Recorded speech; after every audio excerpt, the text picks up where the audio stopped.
Hello students, welcome again to our infinite practice series. इस series में हम NEET की कंप्लीट फिजिक्स पढ़ने वाले हैं. The question is from basic math और कैलकुलेशन पॉइंट ऑफ व्यू से ये बहुत ही अच्छा क्वेश्चन है. तो चलिए इसको सॉल्व करते हैं. क्वेश्चन दिया है a particle is moving in a straight line such that its velocity varies as v is given as v naught e to the power minus lambda t, where lambda is a constant, and find the average velocity in the time interval in which the velocity decreases from v naught to v naught by 2. तो पहले तो हमें ये समझ में आना चाहिए कि क्वेश्चन क्या रहा है. तो क्वेश्चन में हमसे बोला है कि जो पार्टिकल है वो स्ट्रेट लाइन में चल रहा है और उसकी वेलोसिटी टी का फंक्शन दी हुई है, एक्सपोनेंशियल फंक्शन दी हुई है और एक्सपोनेंट की जो पावर है वो नेगेटिव में है. मतलब समझ आना चाहिए कि जैसे जैसे हम टाइम बढ़ाएंगे तो ये अगर हम इसको 1/में मानते हैं क्योंकि ये नेगेटिव पावर में है तो v naught divided by e to the power lambda T भी से हम अज्यूम कर सकते हैं. तो जैसे जैसे हम टाइम बढ़ाएंगे हमारी वेलोसिटी की वैल्यू जो है वो डिक्रीज होगी क्योंकि डिनोमिनेटर बढ़ेगा. ठीक है, तो वेलोसिटी की वैल्यू जो है वो टाइम के साथ डिक्रीज हो रही है और लैम्डा हमें एक कांस्टेंट दिया हुआ है. हमसे पूछा है एवरेज वेलोसिटी. ठीक है, एवरेज वेलोसिटी पूछी है और हमसे पूछा है कि during the time interval in which the velocity decreases from v naught to v naught by 2. मतलब हमें एवरेज वेलोसिटी तो बनानी है लेकिन उसका टाइम इंटरवल भी हमें डायरेक्टली नहीं दिया हुआ है. हमसे कहा गया है कि हमें उस टाइम इंटरवल के लिए एवरेज वेलोसिटी लिखनी है जब हमारी वेलोसिटी v नॉट से v नॉट बाय 2 हो गई, यानी कि डिक्रीज होके हाफ हो गई. तो बेसिकली हमें वो टाइम इंटरवल नहीं दिया हुआ है, टाइम इंटरवल की हिंट दी हुई है. तो हमें टाइम इंटरवल भी खुद ही निकालना है और फिर उस टाइम इंटरवल में एवरेज वेलोसिटी निकालनी है. ठीक है, तो जो सवाल है उसका रूट क्लियर हुआ. सबसे पहले तो हमें क्या पता होना चाहिए कि वेलोसिटी जो है वो हमें मतलब एवरेज निकालना है, लेकिन उसमें टाइम इंटरवल जो लेना है वो इंटरवल हमें डायरेक्टली नहीं दिया हुआ है. हमें वो इंटरवल भी निकालना पड़ेगा और फिर उस इंटरवल में एवरेज वेलोसिटी लिखनी आनी चाहिए. ठीक है, क्लियर है. तो चलिए इसको सॉल्व करते हैं.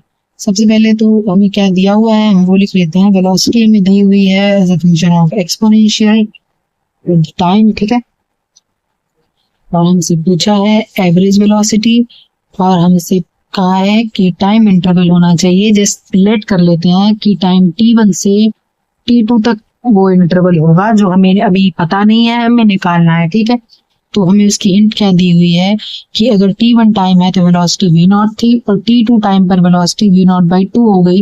तो इस टाइम इंटरवल के लिए एवरेज वेलोसिटी लिखनी है. ठीक है, क्लियर हो गया. यानी कि during the time interval in which velocity decreases from v naught to v not by 2. Clear है. ओके, अब देखिए यहाँ पे सबसे पहले हमें पता होना चाहिए कि t1 और t2 जो टाइम इंटरवल है वो है कितना, मतलब t1 क्या है और t2 क्या है ये पता होना चाहिए. ठीक है, क्योंकि एवरेज लिखने के लिए जैसे हम एवरेज वेलोसिटी लिखने के लिए हम क्या करेंगे कि वेलोसिटी जो अगर t का फंक्शन दी हुई है तो हम इसको लिखेंगे वेलोसिटी और मतलब इंटीग्रेशन करेंगे टाइम के साथ और divide by integration of time कर देंगे तो ये एवरेज वेलोसिटी आ गई. क्लियर है. ये हम पिछली बहुत सारी वीडियोस में भी मतलब इस क्वेश्चन इस फॉर्मूले को डिस्कस करके सवाल कर चुके हैं.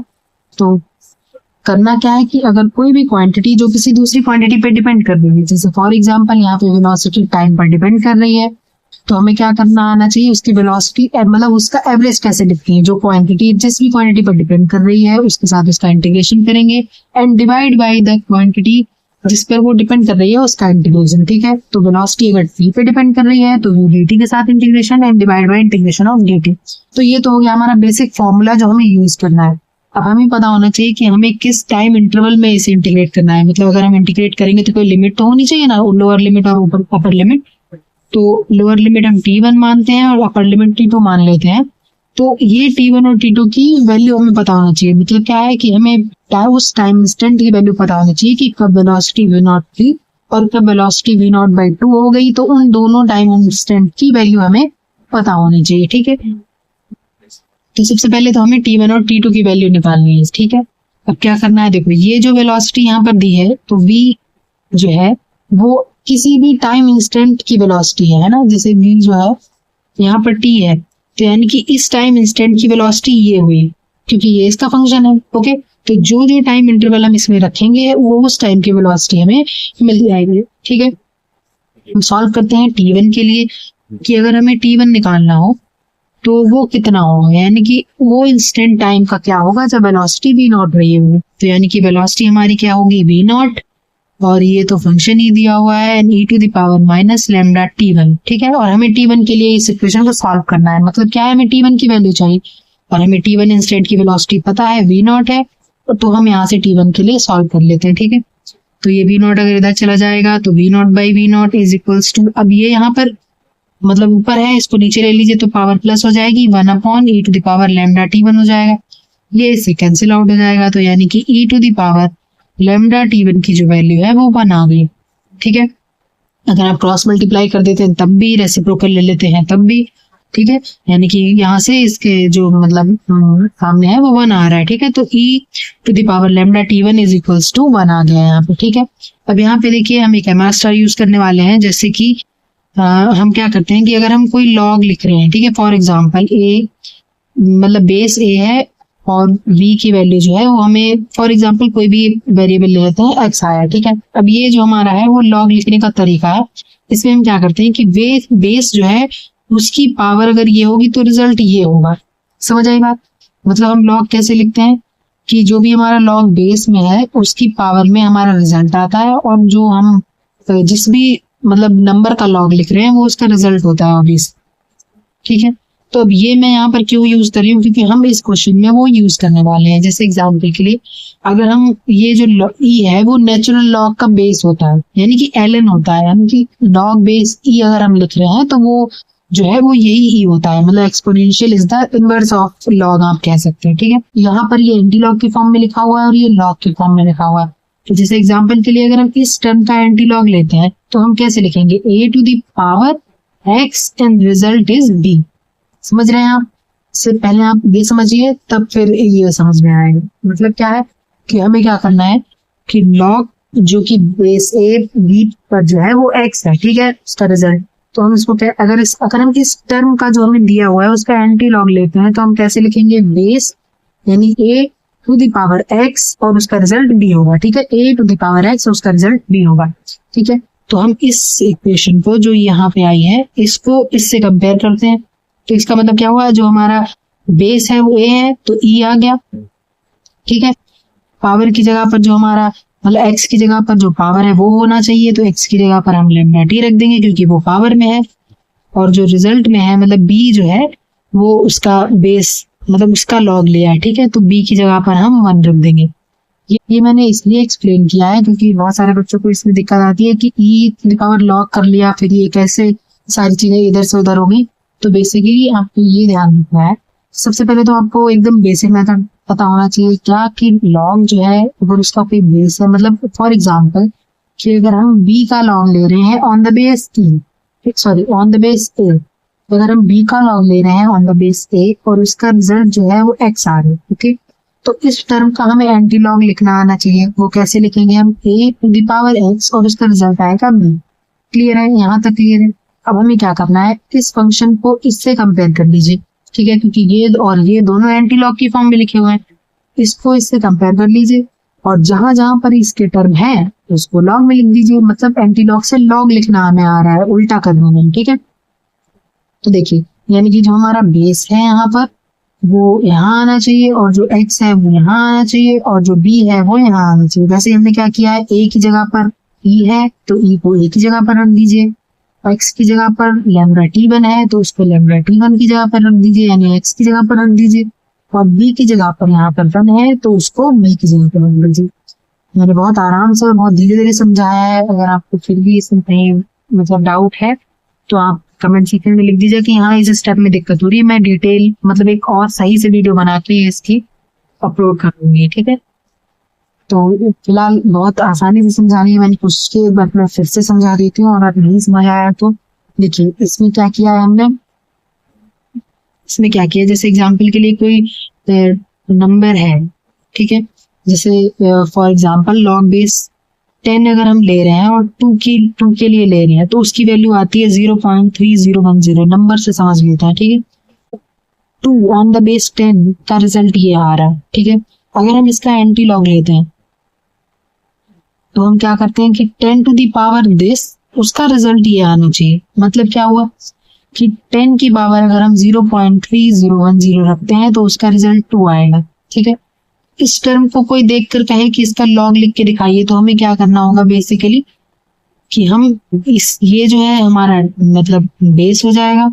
ठीक है, और ये जो है रिजल्ट और ये हो जाएगा पावर। आपको बस ये ध्यान रखना है सबसे पहली बात कि बेस तो जो है वो सेम ही रहता है। ठीक है, लॉग का बेस हो या पावर एंटी लॉग का बेस हो, हमें बस पावर और रिजल्ट को इंटरचेंज करना होता है। समझ में आई बात? ये भी मतलब शॉर्टकट याद रखने का तरीका होगा कि अगर आप बेस सेम ही रहेगा, बस पावर और रिजल्ट इंटरचेंज करना है। ठीक है, वैसे ही हमने यहाँ पर यूज किया है कैसे कि बेस तो हमारा ई है, ई ही रहेगा, बस पावर और रिजल्ट इंटरचेंज करना है। यानी कि ई टू द पावर यहाँ पर 1 है तो सामने लैम्डा T1 आ गया, और यहाँ पर e to the power lambda T1 है तो यहाँ 1 आ गया। मतलब लैम्डा T1 और 1 इंटरचेंज हुए हैं, बेस सेम ही रहेंगे। ठीक है, ये भी एक शॉर्टकट तरीका है याद करने का। या फिर इससे भी कर सकते हैं कि इसको हमने एंटीलॉग में लिख लिया, अब इसको इससे कंपेयर कर लीजिए, फिर इसकी जगह पर इसकी चीजें मतलब जो जहां पर है उसको वैसे रख दीजिए। यानी ए की जगह पर ई होना चाहिए तो ए की जगह पर ई है, एक्स की जगह पर लैम्डा T1 होना चाहिए तो एक्स की जगह पर लैम्डा T1 रख दिया, बी की जगह पर 1 होना चाहिए तो बी की जगह पर 1 रख दिया। ठीक है, ऐसे भी कर सकते हैं, और या फिर ऐसे भी कर सकते हैं कि हमें क्या करना है, बेस सेम रहेगा, पावर और रिजल्ट इंटरचेंज करना है। ठीक है, कि लॉग से एंटी लॉग कैसे लिखते हैं, तो यहाँ पर हमने क्या किया है, एंटी लॉग से लॉग लिखा है। ठीक है, तो इसीलिए शायद आपको कॉम्प्लिकेटेड लग रहा होगा। बस एक बार आप समझ गए तो फिर क्लियर हो जाएगा, मतलब फिर दिक्कत नहीं आएगी। ठीक है, तो मैं होप सो मैं बहुत आराम से समझा रही हूँ, समझा पाई होंगी आपको। तो यहाँ पर हमने क्या किया है, इसका एंटी लॉग के टर्म को लॉग में कन्वर्ट कर दिया। ठीक, अब इसको हम आगे सॉल्व करते हैं कि log 1 ऑन द बेस ई, उसकी वैल्यू लैम्डा T1 है। ठीक है, अब log बेस ई जो है on the base log 1 on the base e हो या log 1 ऑन द बेस 10 हो, उसकी वैल्यू 0 ही आती है। जैसे फॉर एग्जांपल अगर नहीं पता है किसी को, तो log बेस ई को अगर हम log बेस 10 में कन्वर्ट करते हैं तो 2.303 से मल्टीप्लाई करते हैं, और log बेस 10 मतलब 1 की वैल्यू लिखनी है, is equals to lambda T1 आना है। ठीक है, और log बेस 10 की जो वैल्यू है वो 1 ही हो, मतलब 1 के लिए log बेस 10 पर 0 होता है। ठीक है, तो ये टर्म 0 हो गया पूरा, तो मल्टीप्लाई होकर ये पूरा 0 हो जाएगा। यानी कि लैम्डा T1 की वैल्यू यहाँ से 0 आ गई और T1 इज 0 आ गई, क्योंकि लैम्डा तो कांस्टेंट है, लैम्डा तो 0 है, दिया नहीं हुआ है हमसे, तो T1 की वैल्यू यहाँ पे 0 होगी। ओके, तो हमें पता चल गया कि जिस इंस्टेंट के लिए हम सॉल्व कर रहे थे ना T1 से T2 के लिए, तो उसमें T1 की जो वैल्यू है वो 0 है। यानी कि जब जर्नी हमारी स्टार्ट हुई होगी वहां से हमें लोअर लिमिट लेनी है और अपर लिमिट T2 तक जाना है। तो अब हमें T1 मिल गया, हम T2 के लिए सॉल्व करेंगे। ठीक है, तो वेलोसिटी जो फंक्शन दिया हुआ है v is equals to v naught e to the power lambda t, तो इसको अगर हम T2 के लिए सॉल्व करेंगे तो यहाँ पर क्या होना चाहिए, तो जो T2 की वेलोसिटी है उसको यहाँ पर रखेंगे। ठीक है, T2 की वेलोसिटी क्या है, v नॉट बाई 2 होनी चाहिए वेलोसिटी, एंड फंक्शन में आएगा e टू द पावर, इसको नीचे ले लेते हैं लैम्डा T2। तो अब हम इस फंक्शन को T2 के लिए सॉल्व करेंगे। ठीक है, ये इससे कैंसिल हो जाएगा, यानी कि यहाँ 1 यानी कि e to the power T2 का जो रिजल्ट आया वो 2 है। ठीक है, अगेन फिर से यहाँ पर वही चीज है कि हमें रखना आना चाहिए कि मतलब ये एंटी लॉग की फॉर्म में दिया हुआ है तो हमें इसका लॉग कन्वर्ट करना आना चाहिए। क्या करना है, बेस तो सेम ही रहेगा तो लॉग बेस ई रहेगा, पावर और रिजल्ट इंटरचेंज करनी है, यानी कि लॉग बेस ई पर 2 की जो वैल्यू है वो लैम्डा T2 आना चाहिए। ठीक है, क्लियर है, ये चीज समझ में आई। एक स्टेप में मैंने कैसे लिखा है कि बेस तो सेम ही रहेगा, बस पावर और रिजल्ट हमें इंटरचेंज करना है। ओके, तो log 2 की value on the base E is equals to lambda T2 होना चाहिए। ठीक है, समझ में आ गया। अब हमें यहाँ पे क्या करना है, T2 की जो वैल्यू आएगी वो आएगी यहाँ पर log 2 on the base E divided by lambda. ठीक है, फिर इफ इट्स नॉट विजिबल मैं फिर से एक्सप्लेन कर देती हूँ कि हमने क्या किया, यहाँ पर v नॉट से v नॉट को कैंसिल आउट कर दिया है, और ये मतलब e नॉट लैम्डा T2 जो है वो 2 के बराबर आ गया। अब हमें क्या करना है, यहाँ पर ये जो एंटी लॉग के फॉर्म में दिया हुआ है उसको हमें लॉग में कन्वर्ट करना आना चाहिए। ठीक है, कैसे किया हमने एक स्टेप में कि बेस तो सेम ही रहेगा तो लॉग बेस तो ई ही रहना है। ठीक है, एंड पावर एंड रिजल्ट जो है वो इंटरचेंज होंगे। तो एक स्टेप में हम कैसे लिखेंगे इसको कि बेस तो सेम ही रहेगा एंड पावर और रिजल्ट को इंटरचेंज करना है। ठीक है, तो यहाँ पर जो रिजल्ट है वो यहाँ की पावर में आ जाएगा और यहाँ जो पावर है वो उसके रिजल्ट में आ जाएगी। ठीक है, यानी log 2 on the base e is equals to lambda t2 आना चाहिए। ओके, ये हमें आ गया, यहाँ से मिल गया। ठीक, तो हमें क्या करना है, यहाँ से t2 की वैल्यू निकालनी है। तो t2 जो आ जाएगा वो आ जाएगा log 2 on the base e divided by lambda. ठीक है, तो अब हमें लिमिट अपनी मिल गई है, मतलब टाइम t1 से लेके टाइम t2 तक हमें इंटीग्रेशन करना है और हमें निकालने के लिए इस फॉर्मूले को यूज करना है, वेलोसिटी को इंटीग्रेट करना है। ओके, के लिए हम फॉर्मूला यूज करेंगे v dt के साथ integration and divide by integration of dt। Limits जो होंगी वो t1 से लेके t2 तक होंगी दोनों की। ठीक है, v की जगह पर हमें दिया है v naught e to the power minus lambda t, integration करना है dt के साथ and divide by integration of dt। Okay, तो इसको इंटीग्रेट कर लीजिए, v नॉट कांस्टेंट है बाहर आ जाएगा एंड इसमें क्या हुआ है e to the power lambda t, e to the power minus lambda t का इंटीग्रेशन करना है। तो देखिए e टू द पावर अगर ये x होता तो ये सिंपल फंक्शन होता अगेन, और अगर e to the power minus lambda t है और lambda t itself is dependent on dt। ठीक है, तो पहली बात तो e to the power minus lambda t dt का फंक्शन है और फिर lambda t itself is the function of dt। ठीक है, तो ये फंक्शन ऑफ द फंक्शन का क्वेश्चन हो गया। तो हमें इंटीग्रेशन करना आना चाहिए इसका, वो कैसे होता है, integration of outer function divide by differentiation of inner function.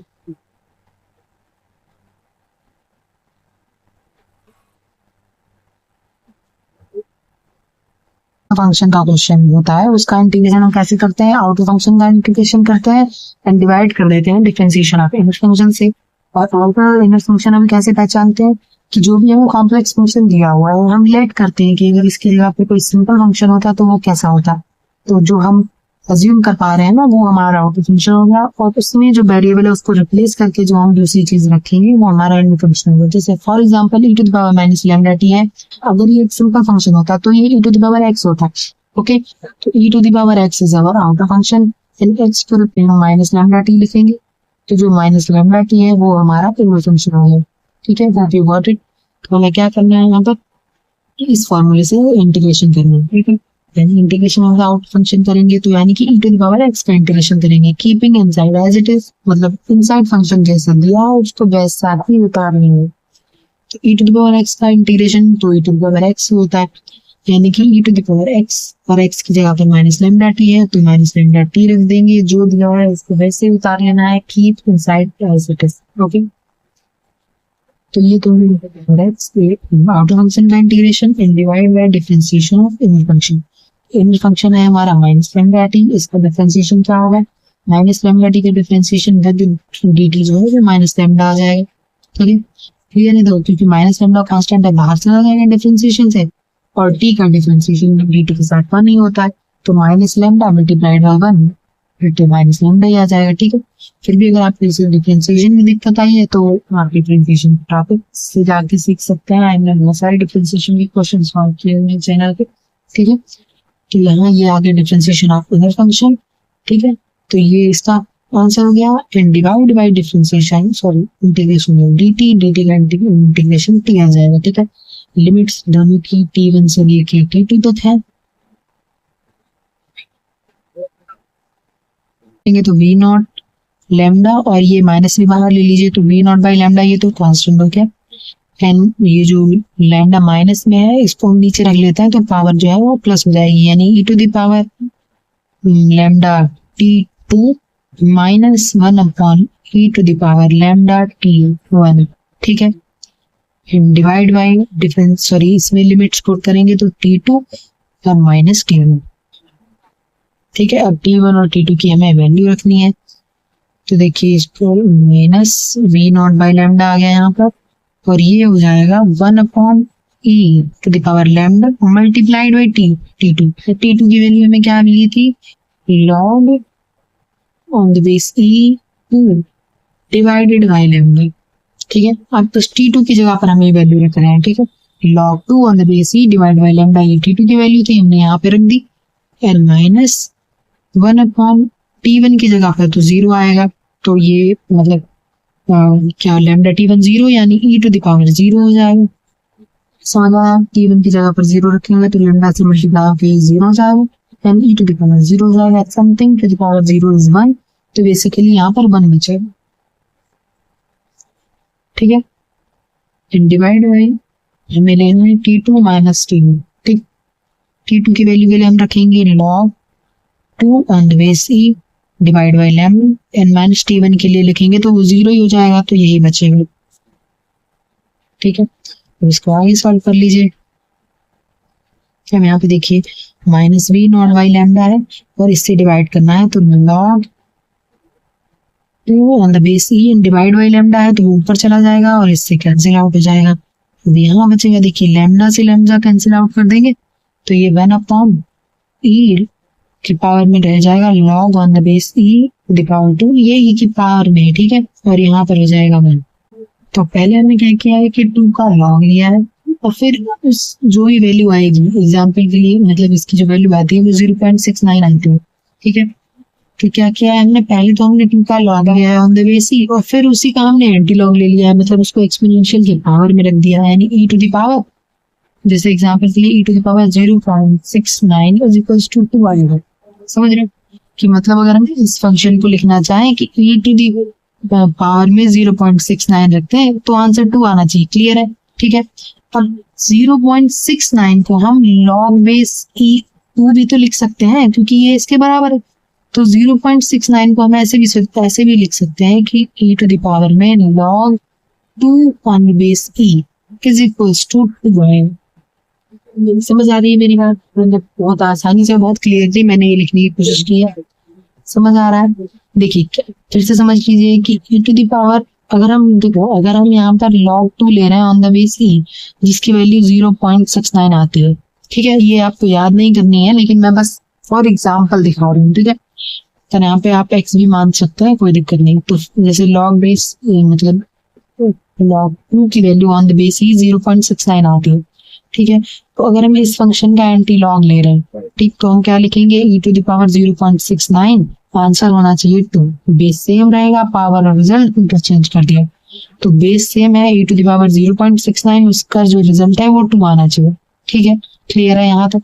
अब हमें दूसरा स्टेप क्या सोचना है कि यहाँ जहां पर हमने 0.69 लिखा है उसकी जगह पर हम ये भी तो लिख सकते हैं कि log बेस e2, क्योंकि इसके बराबर ही है ना, 0.69 is equals to log of 2 on the base e। Okay, तो यानी कि 0.69 की जगह पर हम लिख सकते हैं log 2 on the base e। ठीक है, इसको रिप्लेस करके हमने ये लिखा है क्योंकि ये दोनों इक्वल, तो 0.69 की जगह पर हम log 2 on the base e भी लिख सकते हैं, यानी e to the power log e on the base e is equals to 2 आएगा। क्लियर है? समझ आया? बेसिकली आपको याद ये रखना है कि log and e are inverse of each other. जैसे कि अगर हम यहाँ पर 2 ले रहे हैं, 2 का हमने log लिया, ठीक है, फिर हमने उसका एंटी लॉग कर दिया तो वैल्यू तो 2 ही बच गई ना, मतलब 2 का आपने पहले log लिया, फिर जो वैल्यू आई उसका आपने एंटी लॉग ले लिया, तो बेसिकली वो हो तो 2 ही गया ना, मतलब एक बार उल्टा किया फिर उसको फिर से उल्टा कर दिया तो वो सीधा हो गया, है ना। मतलब वही चीज है कि अगर हम 2 का log ले रहे हैं फिर उसका एंटी लॉग ले रहे हैं तो यहाँ पर 2 ही बचेगा, ये मैं एक्सप्लेन करना चाह रही हूँ। ठीक है, तो अगर हम इसको आगे लिखेंगे तो ये क्या आएगा, v0 minus v0 divide by log 2 on base e, और यहाँ पर बचेगा 1/2। समझ आया? ये सब बताने का मेरा पर्पस यही था कि अगर आप 2 का log ले रहे हैं फिर उसका एंटी लॉग ले रहे हैं तो आपका आंसर 2 ही रहेगा, तो 1/2 माइनस 1, और ये हो जाएगा हाफ माइनस 1, तो ये माइनस फॉर्म बच जाएगा, and minus v0 by log 2 on the base e, और यहाँ हो जाएगा माइनस हाफ। ठीक है, अब तो ये माइनस से माइनस कैंसिल आउट हो जाएगा, या फिर आप कह सकते हैं माइनस माइनस मल्टीप्लाई होकर प्लस हो जाएगा, और ये हो जाएगा v0 divided by 2 log 2 on the base e। ठीक है, और यही हमारा final answer, average velocity in interval of या in time interval t1 to t2। ठीक है, t1 की वैल्यू क्या है, 0 से लेके, और t2 मतलब जी वेलोसिटी हमारी v0 थी, v0 बाई 2 हो गई, उस इंस्टेंट की एवरेज वेलोसिटी होगी v naught divided by 4 log 2 on the base e। ठीक है, क्लियर है, ये हमारा फाइनल आंसर है। क्वेश्चन को मैंने बहुत धीरे धीरे और बहुत इजी मेथड से एक्सप्लेन करने की कोशिश की है। फिर भी आपको कहीं पर किसी भी स्टेप में अगर डाउट रह जाता है तो आप कमेंट सेक्शन में जल्दी से करना, उस स्टेप की डिटेल वीडियो बना दूंगी।